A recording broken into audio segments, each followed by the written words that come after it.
Hey, everybody. Thank you for joining us again today. I'm Scott Hunter, the writer and director of Skin on Skin, The Rise and Fall of the World's Largest Furrier. Today, I am in the studio with the film's narrator and probably the person whose voice was heard more than anybody else's throughout the entire film, Michael Idlis. Hey, welcome. That unto itself is very scary, but I appreciate the opportunity. And that's what it was. So thank you for joining us today. So let's start with, you did a great job in this, and it's something that you've always enjoyed since you were a little kid, since I've known you since you were a little kid. So tell us what led Michael Idlis to Behind the Microphone. Well, that's interesting because growing up, and it's really kind of a long story, but I know we have time, so I'll share it with you. I met you when I was 8, okay? When I was 7, my sister Bonnie, who is acknowledged in the credits here, was dating this DJ from the Brown University radio station, WBRU. His name was Cowboy Coogan. And he took me to the studio. I was 7 years old, never been in a radio station before. And he started talking to me in the studio, and he was like, "So what do you like? How do you like this place?" I'm like, "It's rotten." Just being a little spoiled brat. And he was like, "Well, where are we?" I'm like, at WBRU. And he was like, "Yeah, but where are we?" And I'm like, "Providence." He's like, "Yeah, but where?" I'm like, "Rhode Island." And I'm just being a little brat, And as it turns out, he cut that all up, and I became WBRU's legal ID at the top of the hour for like 3 years. And ever since I kept hearing myself on the radio, I was like, this is what I want to do, So I did it, and I went to college for it, and I did, local college radio. I did top 40 radio, and I had an opportunity at one point to, making a long story short, to go into the record industry. And it was a big decision for me because when I graduated college, I was either going to be, taking a full-time job at the record company or taking a job doing overnights at a place called WTOS in Vermont, which stood for Top of Sugarloaf Mountain. And me, being the trying to be mature guy, said, well, being a DJ isn't a long-term career. Being a record guy, I can do this the rest of my life. And what do you know? Here we are 30, 40 years later, and I'm back in radio again, doing the voice stuff. It's really a wild story. Who doesn't love a rags to riches story? But a rags to riches to collapse story? There were two Evans furs. The one that climbed to the top of the highest peak, amazing story, and the one that tumbled from that peak decades later. But that's not the tragedy. The tragedy is what happened in between.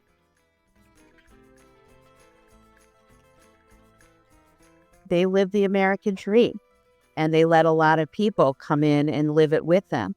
And it was a wonderful story until it wasn't.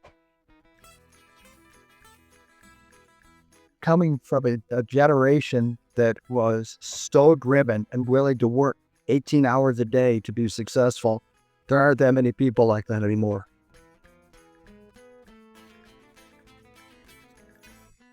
They created something out of whole cloth, and he helped kings and queens around the world with their fur coats.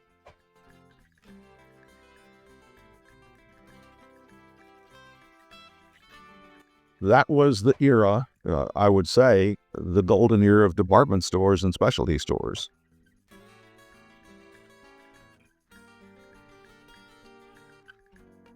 Genetics loads the gun, but it's the environment that pulls the trigger. Non-existent parenting, and so they didn't learn how to cope with stresses.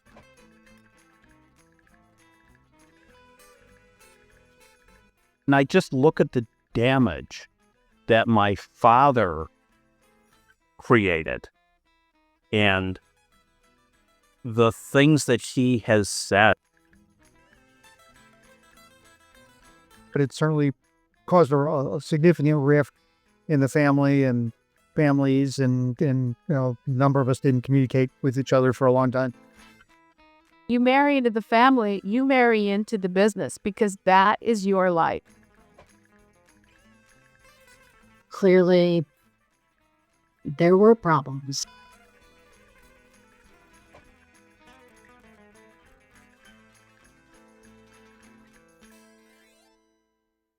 However, what you learn in the music industry and in promotions in the music industry really helps you behind the microphone, doesn't it?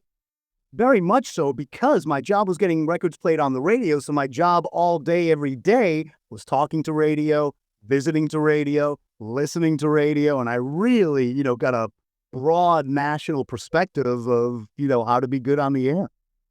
So let's cut to the film a little bit now. Tell me when I first approached you with this project, what you thought, and how this all led to us talking here today. Honestly, I thought it was a brilliant idea because I had known, obviously, about Evans Furs and your family to a certain extent. But having voiced and narrated this whole thing, man, there's so much I didn't know. It's really a fascinating story, man. I hope you can hear it in the narration, but I was involved, I was interested. It's an unbelievable story, and I think it's a credit to you and a service to your family to get this out there and let people know what really happened, because as you say, money doesn't care who has it, and there's obviously a crazy story beyond this, Yeah, that's a great point. But like you said, the more you got into it, the more we did it, even though we didn't record everything in order or whatnot, but you find yourself being reeled into it, don't you? Very much so, and there was so much that I didn't know. And I was almost a little bit mad at you because you're like my oldest friend. I've known you for literally 51 years now. And you may remember the call. I'm like, how did I not know all this? I knew pieces. I knew about your sister, obviously. I knew a lot, but not to the extent that we got into this. My grandmother Thelma almost seemed resigned that these are the kinds of things that happen. In fact, her husband, my grandpa Harold, when I went and delivered the news to them, literally said, these things happen. And it was the comment, and they had the looks of people who had been there before. And you know what? I think that's part of the point of the film, right? It's all stuff that's buried under the rug and perpetually, and so to me, it was the opportunity to start to bring it out a little bit. It's brilliant. It must have been hard to put it all together. How did you get the photos? How did you get the commercials? How did you get all your family to say, yes, I'll do this? It sort of snowballed as the thing went on. With this, people got involved. Everybody did a little bit with photos. The biggest charge of photos I actually had that my grandmother Thelma slept around. Well, they didn't move that much, but she had her whole life. And then I slept the stuff around with me, as my ex-wife and I moved around. And, you sit there every time you move, wanting to move this shit to the dump pile, but you just can't. And finally comes the day when this stuff becomes extremely valuable. So I had about 50% of it, and everybody else has contributed. And people are continuing to contribute as we start to record part 2 and 3 while you and I are sitting here talking about part 1. But yeah, so everybody helped out.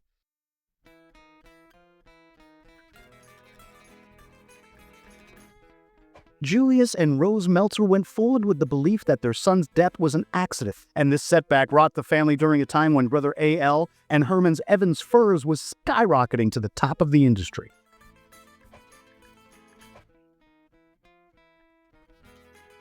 Those Meltzer kids obviously weren't taught how to cope or how to parent or relationship skills were really lacking, and that got passed down.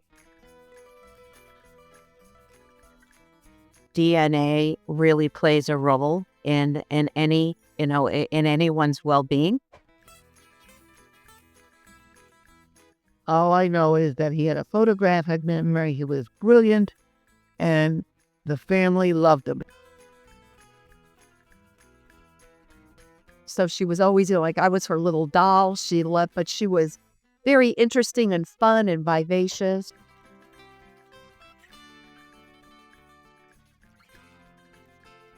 All of his grandchildren wrote reports on Nuremberg at some point in school. Being someone would always have an assignment, interview some relative about something. Nonchalantly would toss a question out, and the beads of sweat were pouring off as he's trying to answer Uncle Bernie's question.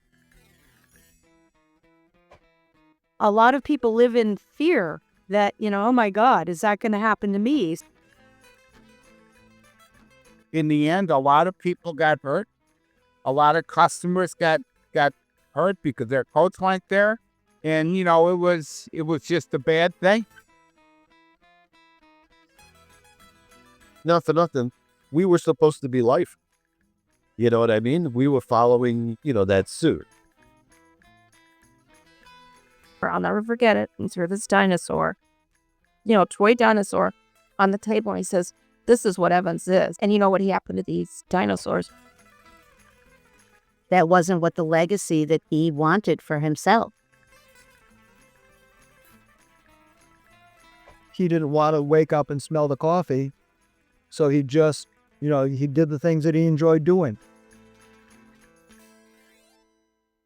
Well, and if you just think that Thelma had the bulk of it, and it makes sense, right? Because it's like she had this stockpile of photos out, so there was no way that these were going to get lost.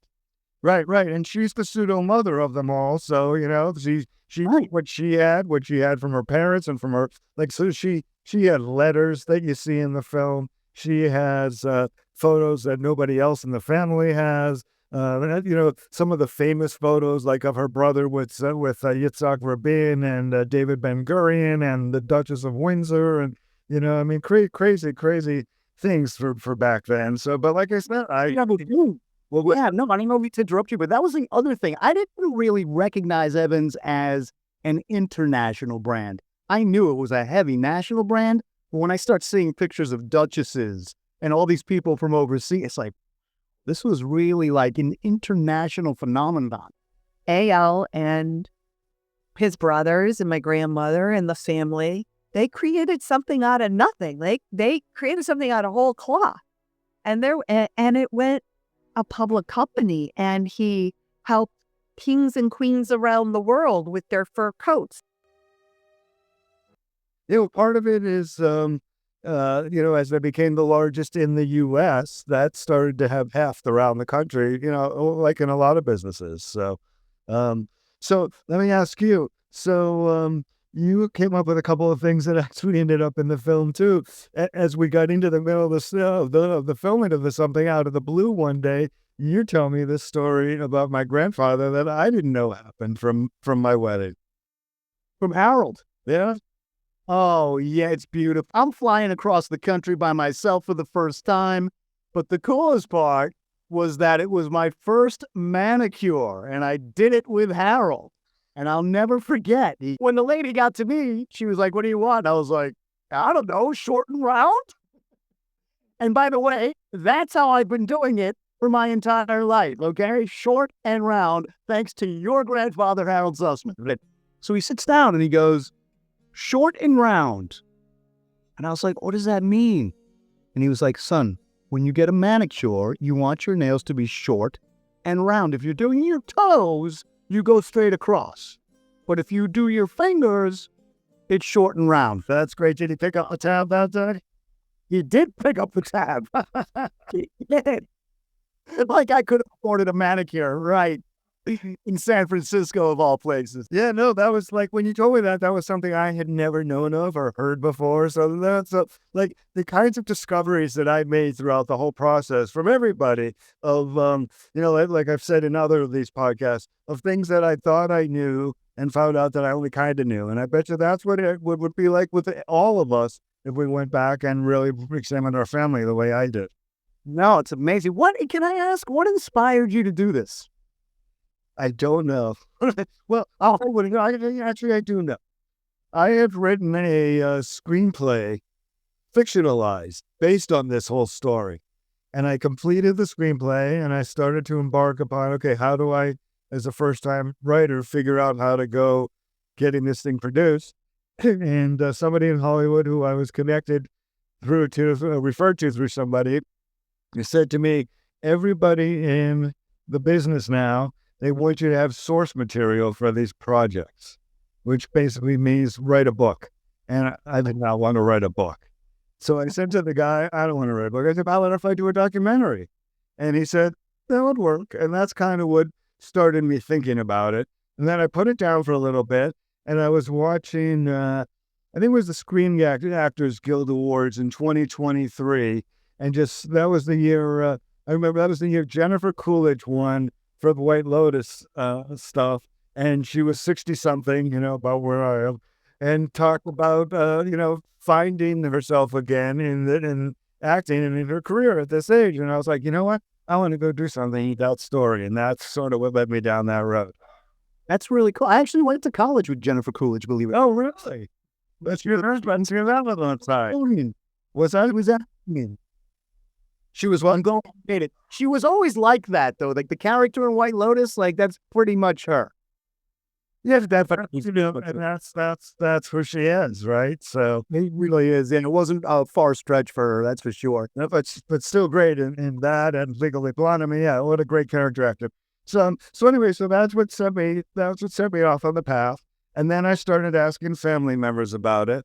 And then I started doing these interviews. And what was happening throughout the interviews would be somebody would say something extremely revealing and then say, you can't use that. And so what I had to do was, as I spoke to more and more people, and people started, there's some people in my family still not speaking with each other, and people started slinging arrows at each other. So I went back to people and I said, we've got to go back on camera unless you don't want to respond, and then do this again, knowing that whatever you say is good to go for the film, and so that we could get a complete picture of what's going on in my family. Because I think the most unique thing in the film that you find out as you watch the whole thing unfold is the differences between how my family viewed itself and the business, and how people like the employees and the partners and the vendors and the industry viewed my family. It was always good to see David. He took us out places. You paid for everything. It was hard not to like David. He had a very much charismatic attitude about things, and he was always the biggest swinging stick in the room. Every time he walked in, didn't matter where it was, everybody knew who he was, and it was just like the king has arrived. My father used to say that it was built on a house of cards, in that management wasn't professional management outside of himself. Yeah, and what's interesting about that is I think it's a direct dichotomy between David, right, and the family, and David and the way he interacted with the employees. It was actually almost the opposite of what you would expect it to be, right? Completely. I mean, think about how you would be with your children if you were in business with them. I mean, you're there to look out for them and protect them, and not tear them down and break them down. But again, these people came from families where their parents were raised a certain way. That's what was modeled for them. That's what they modeled. That's probably what their children are modeling. But back then, they didn't talk about their feelings. They didn't talk about depression. Right. I mean, you either lived with it or you didn't, and that's exactly what you see in the film. Yeah, it's really an amazing thing, because you would hope and assume that once you have this like overwhelming international success, that it would breed happiness, Well, it's like you say, money doesn't care, So how did you find what you were doing in your delivery and the way you did things change throughout the film? That's a really good question. It's interesting because some of the stuff you may recall, I kind of went back and redid, because having seen it in order or in progression, I was like, oh, that doesn't really, like the way I said it didn't really fit. So I'd have to go back and sort of make it fit a little bit more. Yeah, I think that part one was a real education process to me. So there's things that I'll do differently this time. Having known and having learned what I've learned and what I know now, I can sort of speak to it with a little bit more, I don't know, I guess emotion. However, the first part was really, an introduction to the whole thing. You might watch this tale and think it's the story of a once great empire brought to heel by the forces of generational shifts and attitudes. But it isn't about that. It's about family. It's about the lengths we would go to for our siblings. It's about lifting everyone else up, even at your own personal expense. So there was a sort of level delivery throughout. And that was intentional because you sort of had to learn the players and you sort of had to learn the context. We're learning that you're doing along with the viewer at the same time. Right, exactly. So I started part 2 the other day, and there was a recap. And so we sort of review what went on in part 1, and it was just familiar to me, so sort of almost easier to deliver the way I wanted to deliver it because I now really fully know the story. So when I say, let's talk about this, the Meltzers, it all started there, man. Let's remember. So let's give everybody a taste of that. And I'll play a quick clip here of you were doing your takes over and over and over, and you could see in each take your progression, because I would say 85-90% of the cases we're using your last cut. But here, let me just show that for a second, and then we'll talk about it on the other side. Okay, cool. The same can be said for brother-in-law Harold's take 2. The same can be said for brother-in-law Harold Sussman, husband to sister Thelma, who was then shipped off to Boston as A.L. Meltzer sought to expand Evans beyond its Midwest boundaries, taking Evans' fur salons into some of the most noted departments. Oh, I see. Taking Evans' fur salon, take 2. I'm going to do the whole thing again. Fuck. The same can be said for brother-in-law Harold Sussman, husband to sister. Jesus. Again. Okay, so there, you see yourself, running things 2, 3, 4 times. So what's going through your mind, and what are you learning about each little take of these things as you're doing them? Well, what I learn about what's said in each paragraph has a direct correlation to the way I'm going to present it. But yeah, it does take 3 or 4 reads to get it to where you want it to be. And that's, again, very intentional. I give you 3 or 4 reads on everything we do, and I want you to pick the best one. But inevitably, it's always the 3rd or 4th one that's like where I want it to be, And it's very similar to what you do on the radio or what you do with promoting ads, voiceover ads and whatnot. Sometimes it's what the emphasis is on one word is what makes the difference. That's exactly right. And then the radio show is a little different, but certainly with the spots, even if I write the spots, I end up doing it 3, 4, 5 times. And it's always the last couple ones that are the ones that we're going to use for sure. Do you know yourself when you hit a take properly? Definitely. And that's why I keep doing it. I'll do it. I'll be like, and I'll leave it for you, but I know I can do it better again. But there might be like 1 line out of 5 that you can take from 1 take and kind of put it with a 3rd take. I know it's a little too deep. It's a little too whatever, but yeah, no, it's, so I just do that. But like learning the story as we go certainly helps the delivery because I can emote it better. Whew! Is the shit in your family as serious as this? What's so aggravating is all these people had to do was stick together, keep making money, and figure out how to live with all this depression dripping down from Rose and Julie's. But money doesn't care who has it, and once it gets introduced into the mix in a big way, all bets are off. No, I didn't know. I thought I knew everything. I didn't know everything. So that's why the first time I kind of was pretty straight about it, and that works because the listener or the viewer needs to learn too. So that it ends up working out, Yeah, no, it'll be perfect in part 2 because unfortunately the story doesn't get any better. So, so you'll be able to emote that now that you kind of have a sense of what it's all about. And we actually get into some of the tragedies in this next one and as well as the fall of the business and the whole anti-fur movement and all that fun stuff. So I imagine it's going to be quite a ride for all of us. I got to tell you, man, and I only know this from you, but I can't imagine what it was like for you working in Chicago, having people throw blood on the doors and, all that protest. It's just harsh. The hardest thing without giving away too much, because it'll be in the next film, was when I was on the West Coast in San Francisco, and by the time they came in and were handcuffing themselves to the racks and the bars, and that was when you'd had just about enough, and and you knew, New Yorkers, man, right, and you knew their commitment to the whole thing was much bigger than your passion for your job. Yeah, definitely. Well, we'll find out. We'll go through it together. Yep. So tell me what you're looking forward to delivering to these viewers and to these people in this next episode and taking it all the way through? Because now you've kind of taken everybody up the roller coaster. We certainly had some down moments with what happened with my sister and getting into some of the downsides of David. But now we're really going to, drop down from this top of the peak that Evans is at and bring people some more tragedy. And like I said, the destruction of this company, mostly by its own internal stuff as well as by this external. Yeah. It's really important, man, because I feel like we literally scratched the surface on part one.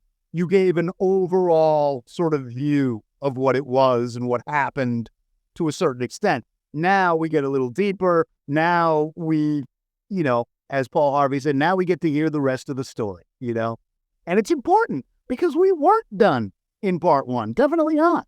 So let's review. We have Rose Walcove being sold to Julius Meltzer when still a spinster at age 29. They're coming to America first class on the backs of her wealthy Trans-Siberian Railroad engineer brothers. And this is what's interesting about it, man. There is a need for content like this. People are going to want to watch this. Absolutely. There is no question in my mind that I can see this on streaming services all across the planet. And there's no doubt. It's a great story. It's an important story. Can't wait. Thank you. So, Michael Idlis, who is the narrator of Skin on Skin, The Rise and Fall of the World's Largest Fur, tell everybody what you're doing with yourself and where they can hear you on the Shouting Fire Global Network every week and all that good stuff. Yeah, I appreciate it. I'm always happy to promote myself. There's no problem. I had left the record industry a while back, really, because there is no record industry anymore, unless you're Taylor Swift. It just kind of came full circle. I've been back in radio. I am an account executive. I am a voice talent. I do love the voice stuff. I probably do, I'd say, anywhere between 5 and 15 spots a week between West Palm Beach. And I'm in this Hubbard radio voice pool. And for some reason, Minneapolis and Cincinnati really like me, which is really cool because having grown, aside from the WBRU thing, the other thing that made me want to get into radio was, of course, WKRP in Cincinnati, right? So now I'm starting to do these commercials in Cincinnati, and I'm like, oh, shit, I'm living on the air in Cincinnati. It's a dream come true, man. So what's it like? We all wanted to be rock stars when we were kids, right? We all couldn't be. But being on the radio and interacting with music as a DJ is the next best thing. So what's it like when you're driving down the road and you hear yourself on the radio? It's fun. Sometimes I'm like, oh my God, bro, you suck. But most of the time, it's just fun. And, terrestrially speaking, I'm really just doing commercials. It's really just spots, commercials, clients, whatever. Every Sunday, however, 8 a.m. Eastern Time, you can find me on Shouting Fire Radio, shoutingfire.com. It's actually the 365, 24/7 radio station for Burning Man. Now, I myself prefer electricity. You'll probably never catch me creating art in the desert, but you can catch me on the air during between the hours of 8 a.m. and 10 a.m. Eastern Time on Sundays on shoutingfire.com. The show's called Idlis On The Mic. It's really about new music, new rock and roll, because radio doesn't play new music. There is a lot of great rock and roll out there, and it is just not getting exposed. So I'm trying to play a little part in just getting some bands out there that deserve the hit, And by the way, for those on the West Coast, we also rerun the show because it's so damn good every Monday from 6 p.m. to 8 p.m. Eastern Time. So the show's so nice, they have to run it twice. At the end of the day, we were very lucky to grow up when we did musically. 100%. It's not the same. And a lot of it has to do with niche. There's no, we hear about, Adele or Taylor Swift, and that's like, but for the most part, there's no real mass happening anymore and all that. It's just not that anymore. So you're right. We are very lucky to have grown up when we did. But the music is out there, and I'm going to do my best to turn everybody onto the good stuff as much as possible, including, as you know, new Tears for Fears, which is brilliant. They're great. They are great. Okay, so if you want to hear more of Michael and I talk about music, I guess we'll have to do a different podcast for that. He is Idlis, the narrator of Skin on Skin, The Rise and Fall of the World's Largest Furrier. I'm Scott Hunter. Thank you for joining us, everybody. We'll see you again soon. On the next episode of the Companion Podcast, in support of the film Skin on Skin, The Rise and Fall of the World's Largest Furrier. This is a film about everybody can tune into it. Everybody could feel something and take something away from it. I fucking hate him. Toilet flushed, the door to the bathroom opens, and out on him by the other. Walk into the first thing he did, look under the stove. And I said, "What are you doing?" And he says, "More that nobody thinks." Having watched and felt the film, you really opened up a passage that I wasn't able to find. On the next episode of the Companion Podcast, in support of the film Skin on Skin, The Rise and Fall of the World's Largest Furrier,